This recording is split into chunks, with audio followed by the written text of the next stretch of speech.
اس بار کا ماہ مبارک ایسے وقت میں آ رہا ہے کہ جیسا وقت میں اب تک ہم سب کی زندگی میں کبھی ایسے حالات میں ماہ مبارک نہیں آیا تھا۔ ایک پہلو بہت مثبت ہے ان حالات میں ماہ رمضان کے آنے کا، بہت پازیٹیو پہلو ہے، اور وہ یہ ہے کہ سب حیران و پریشان ہیں، سب کے دل ڈرے سہمے گھبرائے ہوئے ہیں، اور بہت سو کے دل تو ٹوٹے ہوئے ہیں۔ بچہ جب پریشان ہوتا ہے تو اپنی ماں کے پاس دوڑ کے آتا ہے۔ ماں کو، بچے کو یقین ہوتا ہے کہ ماں مجھے سہارا دے گی، تسلی دے گی، اور میں ماں کے قدموں سے لپٹ کر اس کی گود میں آ کر ان پریشانیوں سے چھٹکارا پا جاؤں گا، اس پریشانی سے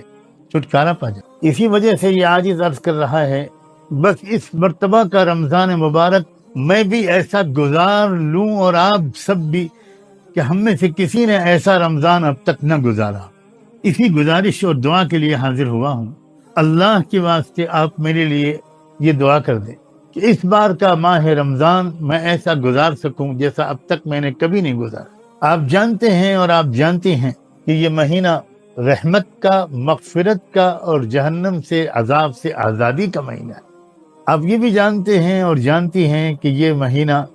توبہ کا مہینہ ہے، معافی مانگنے کا مہینہ ہے،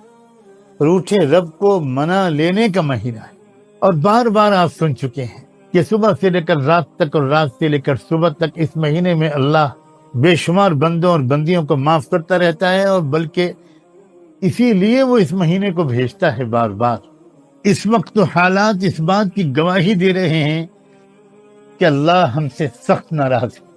اور اس ناراضی کو دور کرنے کا ہمارے پاس کوئی راستہ نہیں ہے سوائے اس کے کہ اب ہم دل کی گہرائیوں سے اپنے جرموں کا اقرار بھی کریں، اور اب اپنی زندگی کو ہمیشہ کے لیے بدل ڈالنے کا فیصلہ کر دیں اور شروعات کر دیں۔ کچھ اللہ کے بندے اب بھی امت میں ایسے موجود ہیں جنہیں وقتاً فوقتاً یا کبھی کبھی کہہ لیجئے کہ رحمت دو عالم صلی اللہ علیہ وآلہ وسلم کی زیارت اور ہم کلامی کی دولت نصیب ہو جاتی ہے۔ ایسے ہی ایک بندے کو حال ہی میں 2 بار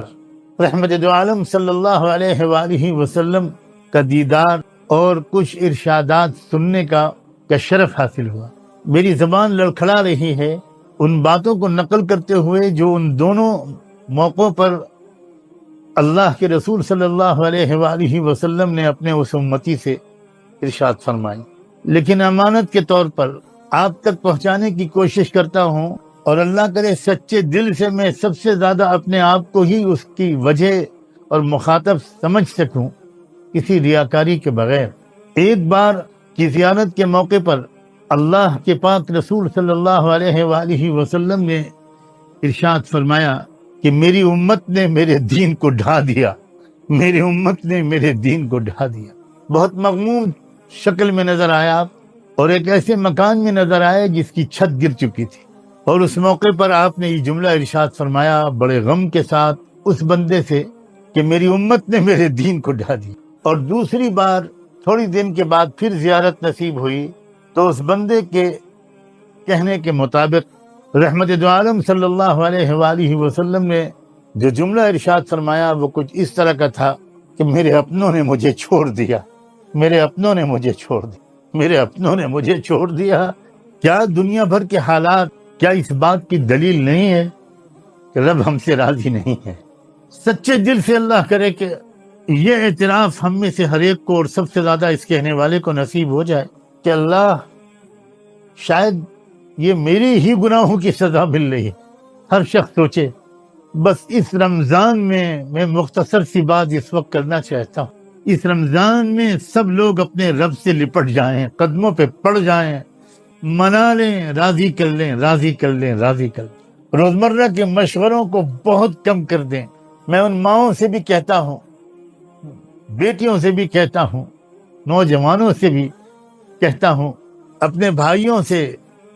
بھی عرض کرتا ہوں، زیادہ سے زیادہ وقت اس رمضان میں اللہ کرے کہ میں اور آپ سب دعا میں، معافی مانگنے میں، توبہ کرنے میں، تلاوت کرنے میں اور درود شریف میں گزاریں۔ جس قسم کی سازشیں اس دجالی دور میں ہو رہی ہیں، جو اصل سبب ہیں، ظاہری سبب